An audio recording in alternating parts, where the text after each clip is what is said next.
Hey, this is Paul, and hopefully you saw last season where I talked about yellowing dragon fruit during the summer, but today I'm going to teach you how to fix this specific plant that's yellowing.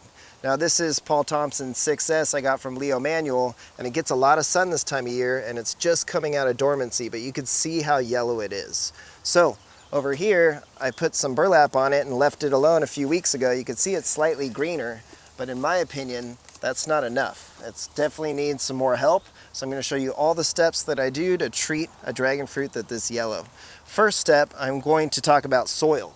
This is a very peat moss heavy mix back in the time when I used a lot of Gary's Best Top Pot mixture, which is good stuff, but over time I'm learning that certain varieties, especially a Guatemalensis hybrid, tends to not be so happy in that type of potting soil with peat moss. So hopefully you've seen our other videos where we talk about just using a peat moss free potting soil, or even just straight sand. Nice chunky sand. The quick-grete sand is my favorite go-to. But in this case, I'm not going to repot this, and it's just coming out of dormancy, like I said. So my first step is I'm going to give it a nice prune.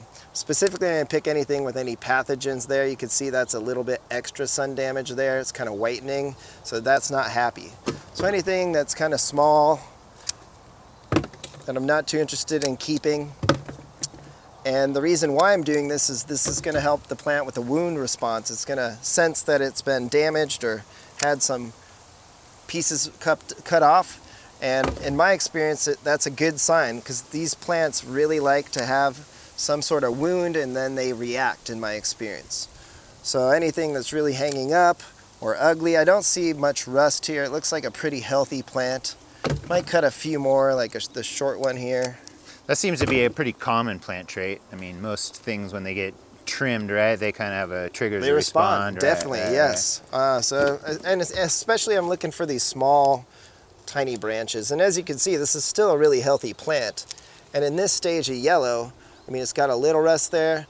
I'm not concerned. This is not going to turn to rot. The plant's just going to start to wake up as we enter spring. Most of the collection is already woken up, and a lot of the yellowing has gone down. So once I do a nice prune like that, my second step is I'm going to go take care of some fertilizer. And I'm going to fertilize this with a nitrogen-heavy fertilizer. So let's go down the hill, let's mix some fertilizer, I'll show you what to do next. So this is my favorite fertilizing routine for the springtime or with dragon fruit plants that are yellowing. So what I like is Happy Frog soil conditioner. It's not the potting soil. And what this is, it contains mycorrhizae, humic acid, bat guano, earthworm castings, and a lot of compost, as you can see. So it's a really compost rich. I really like to top dress with compost. I think compost is great, just not in your potting soil.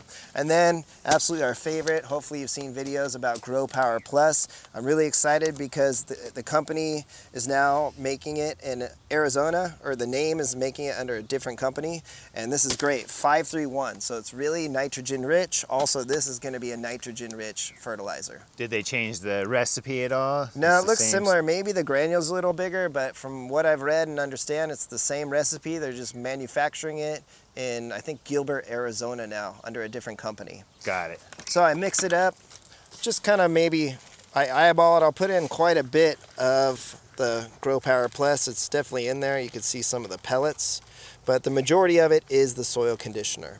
So let's go up the hill and let's treat this Paul Thompson 6S. So what I like to do is give it a nice top dressing. So some people want to ask how much. Honestly, I'll probably just use 3-4 handfuls and spread it around. Might even use 5 for this one because it's so yellow. Now I also have a black Africanus in here if you're wondering what the other variety is. And that one is definitely more sun tolerant. So that's not really yellow. Different than the black dragon fruit? Absolutely, yes. Okay. Supposedly this one tastes a little better. I haven't got fruit from it, but you can see from the spines and the structure, it's not the same still plant. Four-sided though. It's similar, it is. Huh? But yeah, it has different spines. It's kinda... Yeah, it could even possibly be a seedling sister. I don't know much about them. I do believe they could have come from the Israeli breeding program because they did do some of those crosses. So anyways, I like to add a lot of that compost mix I showed you, and then on top of it, I'll use my soluble seaweed powder. So I actually mixed it really heavy. Oh, by the way, why I'm using it, has some nitrogen, but it also has that potassium, which can induce them to bud. So plenty of nitrogen, plenty of potassium. The nitrogen is going to really help with greening, getting rid of the yellow and greening up the plant. So you can see it's really dark. Hopefully you can see how dark it is. So I mixed it really strong. Haven't had any problems with mixing it really strong like this. Again, just watering in that top dressing of compost and Grow Power Plus.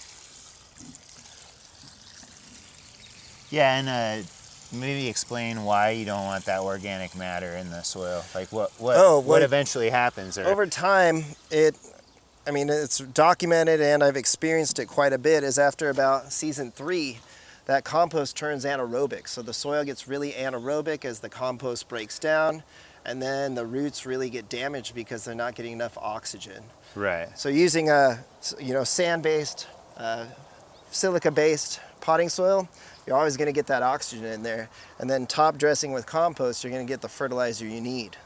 So that's my next step. Then, actually, I'll use this new burlap roll. Hopefully you've seen, we'll put a plug in for the video we did before where we used the Amazon burlap. I'm not sure if you remember that, Scott, but it was much thicker. So it provided better shade. And that's the one I prefer to use, but this is what I have on hand today. So what I'm going to do in this case is I'm going to actually give this a few layers of burlap, not just one layer. Probably put 3 pieces on here if we have enough, and just really get it nice. Actually, I won't cut it right now, but get it nice and spread across this plant. And again, if I had more time right now, I don't want to bore you in the video, I would cut this and use 3 to 4 separate pieces. But with a roll like this, you can easily just roll it around a bit. The spines are going to kind of keep it attached anyways. And I want to give this some extra shade. Yeah, the idea is to lower how much UV is going to hit the plant. Absolutely. So in my experience, this time of year, into winter, into spring, it's April, I noticed that that's the hardest time for these plants because they're coming out of dormancy. So they really have a hard time, certain varieties, especially, like I said, the Guatemalensis trait, and this is a Guatemalan hybrid, and that really makes these plants yellow. So I actually did the same thing a few weeks ago, I think it was 2.5 weeks ago, to my favorite Pink Condor by Leo Manuel.